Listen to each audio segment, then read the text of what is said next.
couldn't afford it. And that's what I dream for. Now, like $100, people look at you like you have a cheap card, and outside of that small 1%.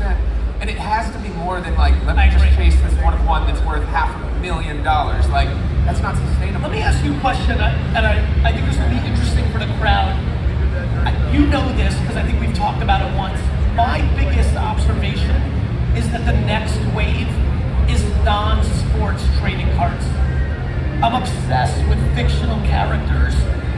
I personally am obsessed with fictional characters, but even like rapper trading cards. I mean, obviously we saw Travis. Obviously I have my own intellectual property with Vee friends, but me as a collector, I kind of get excited about finding like Popeye the Sailor Man rookie card. I'm being serious now. I know that like people giggle at this, but this is the same way they giggled 8 years ago about trading cards. Like, here's where I'm at. Fred Flintstone is way more famous than 98% of athletes. And I think, obviously you have a huge music background, whether it's actual human beings that are famous or fictional characters. I think that there's a big brewing quiet wave. And I do think fanatics, if you look at what Michael, when I take a step back and look at what Ruben's doing here, when you're bringing pop culture people like Drewski, when you're bringing people like Travis Scott, when when athletes are getting into collecting, like Grant Williams getting addicted after pulling a monster hookah, I think there's a lot to go. What's your take on non-sports trading cards, you personally? I'm all in. I mean, I'm obviously like music is my foundation, and when I started even making cards with Topps, my theme was basically making them like my mixtape covers, right? Like it was remixing these classic sports cards, taking Kirby Puckett and mixing it with Prince's Purple Rain, right?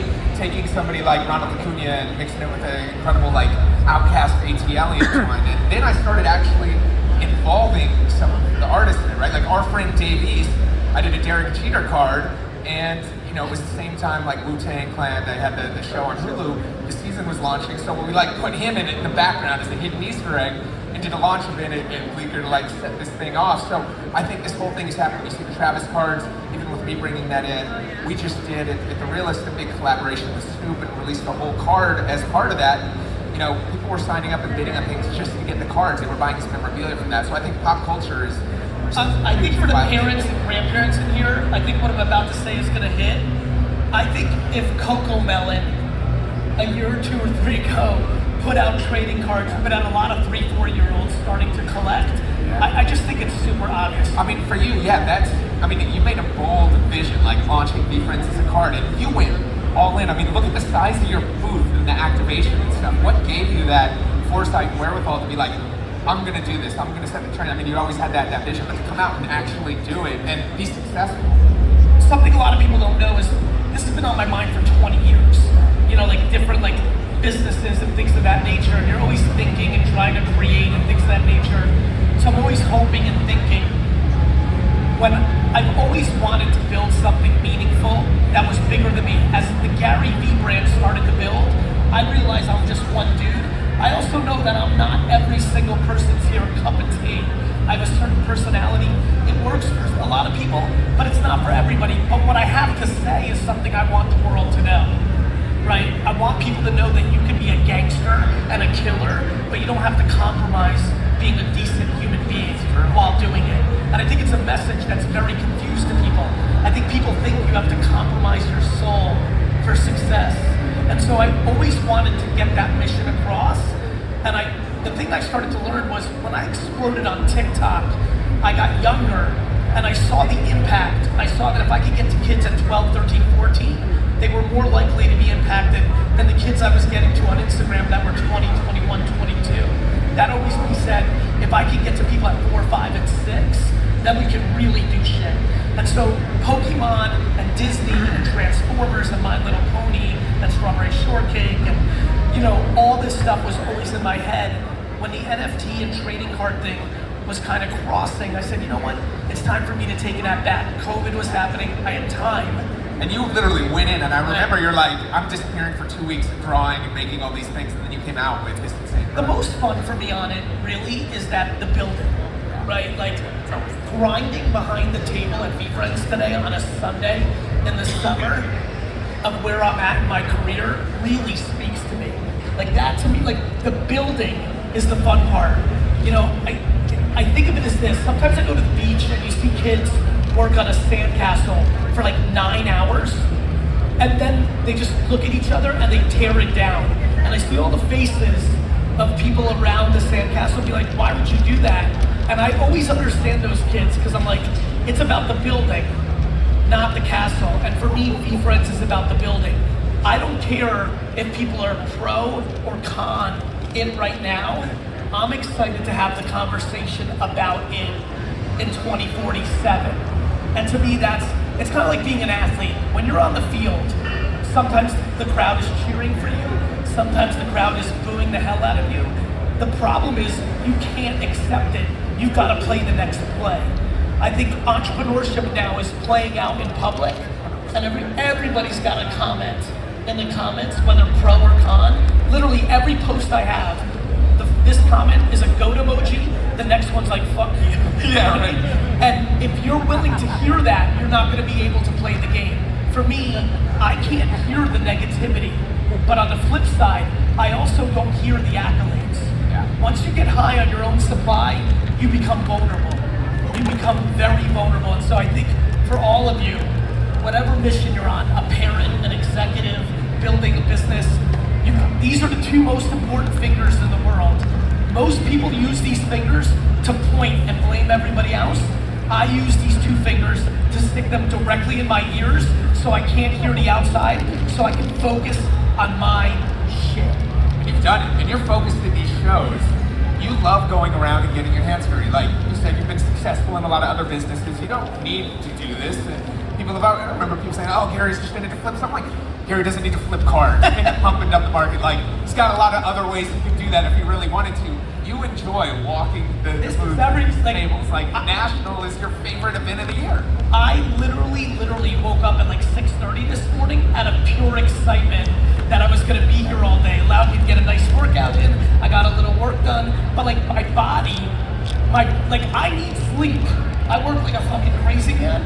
But I still woke up at 6:30 this morning because I knew I was going to be here because the adrenaline is so high. I'm going to be sad.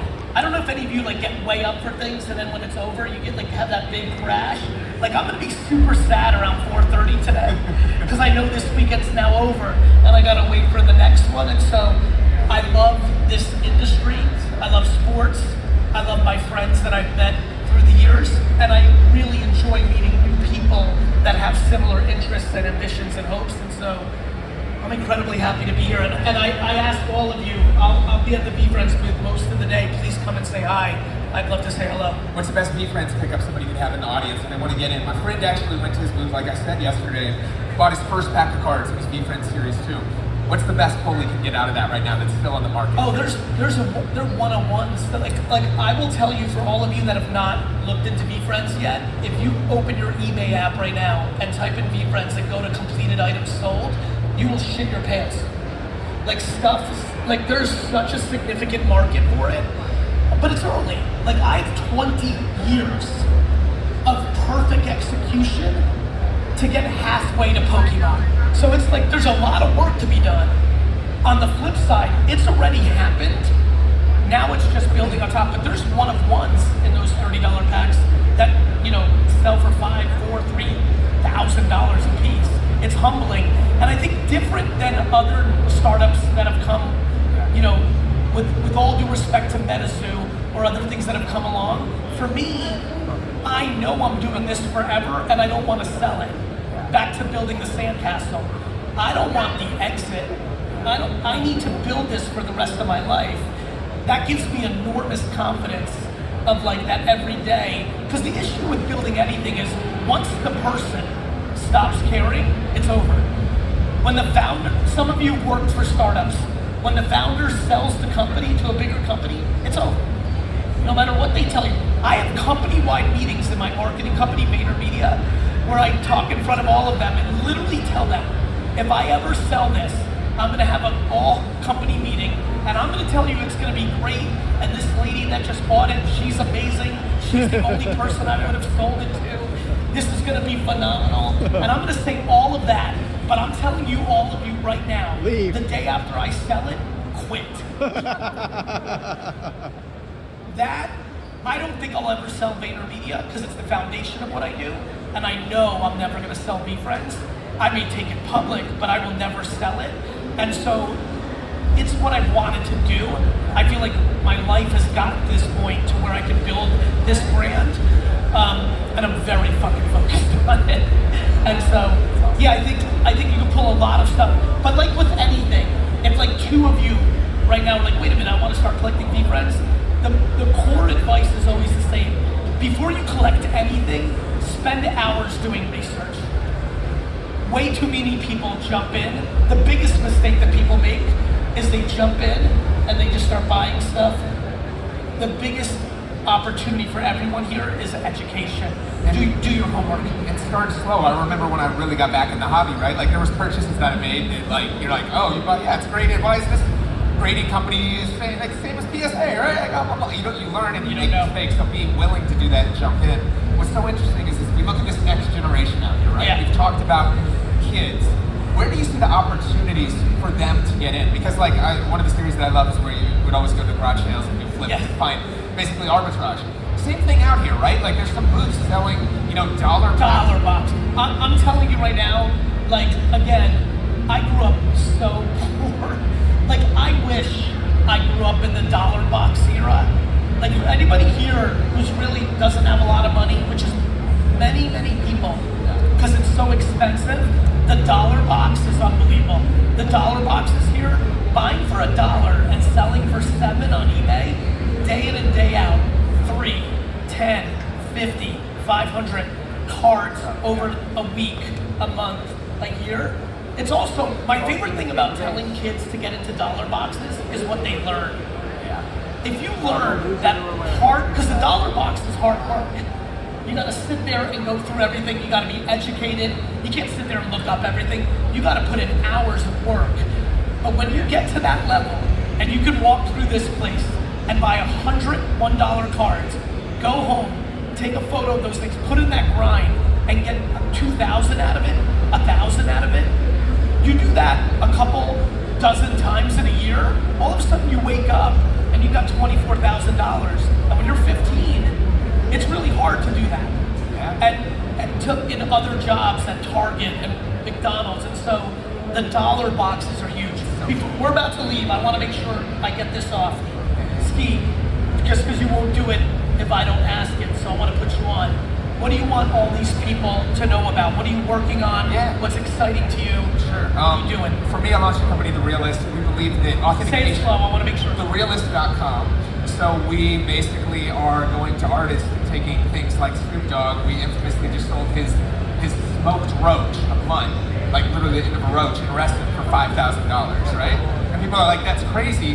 But when you think of Snoop, American icon, what's the first thing you think of?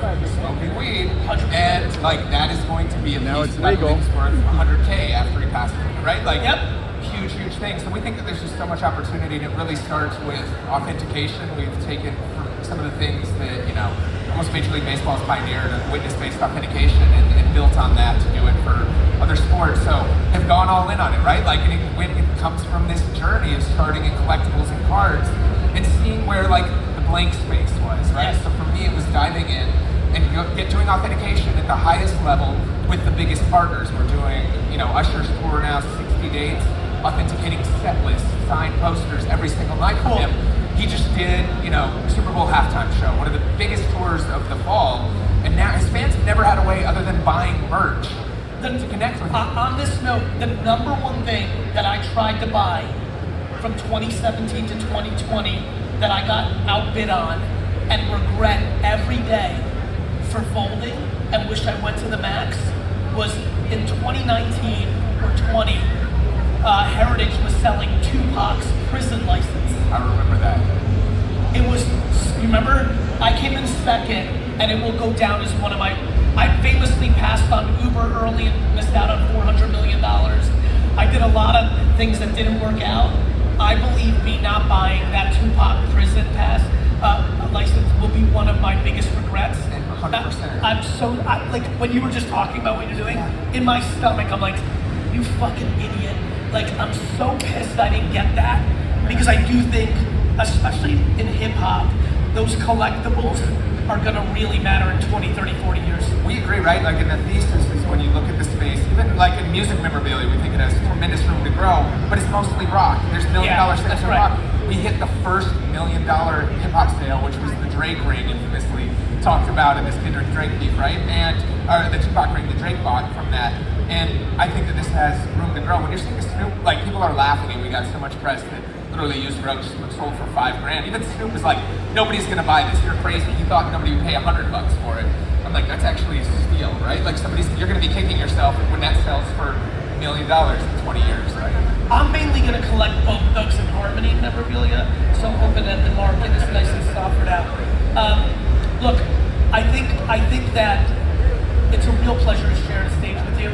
I think that what most people are still missing based on this conversation, fictional trait, Fred Flintstone's rookie card, Snoop's Roach. I think, because I just look around at everyone here, and everyone's got different interests, different lives, different things that they're excited about. By far, the most obvious thing for me over the last 5 years is that I think we can all agree that music is just like a massive part of society, right? Whatever you like, but it's there. Sports, right, from the Roman Colosseums to where we are now, is a massive part of life. Fashion, I think we can all agree fashion is just a real part of life. Food, right? I think if you think about food, it's one of the big genres of life. I believe what we're all living through in this 5-7 year window right now is the beginning of collecting being a massive part of life. And I believe in 30, 40 years, there's very few people on earth that are not collecting something, because by nature, humans are hoarders. It's in our DNA, and I think it's switching over pop culturally. So I think for everyone here who's thinking about this, it doesn't have to be trading cards. It doesn't have to be sneakers or watches. It doesn't even have to be some of the stuff we're seeing like music memorabilia. I think this goes way beyond, and I think you should lean into what you love and what you're interested in, because I think you may find that your thing might get hot in 25 years, and you were doing it for love, and then maybe it's actually a meaningful investment. I actually think hats. Actually, one of the things I'm thinking a lot about right now is hats. I think, obviously, we see people buy them for fashion reasons, like vintage hats, for acting cool in the club, because they want the authentic one.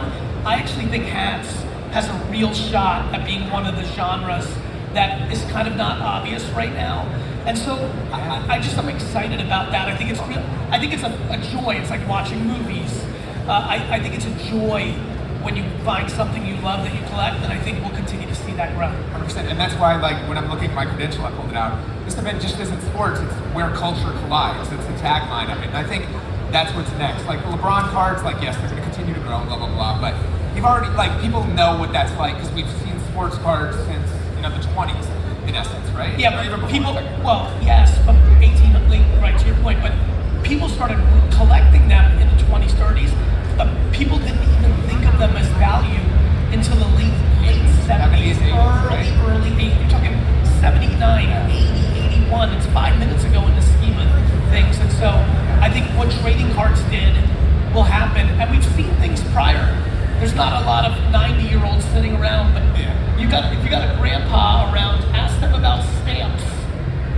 Stamps were massive. Ask them about coins. Coins still are massive. So anyway, let's, as we wrap up here, I want to make sure we get a humongous round of applause. Thank you for your time, Skee. Thank you, Gary. Of course, thank you all. Great to be here. What are you buying? Anything you're looking for? What cards? Now you got the stage. It's going to be a little bit hard because this is more sports out, but I will tell you, at the National, it was looking for Tweety Bird's rookie card. I know this is silly, Cinderella. I mean, I get it, but I'm telling you, it's what I'm hot on. I think the Batman stuff is very obvious. I'll give you one. I don't want to drive up the market on my own self, but it's by far the best example. 1966 Donruss is Marvel's first trading cards. The fact that you could buy Spider-Man and Iron Man's rookie card for nothing in the scheme of things. So superheroes for sure, but then even cartoons and like fictional characters. So I'll go see if anybody's got it. I don't expect it because I think they brought sports here. And then, you know, maybe a couple of Garrett Wilson and Brees Halls just to get hyped. Of course, we have to get ready for the season. That's it, sir. Thank you, everybody. Have a great time. Thank you, guys.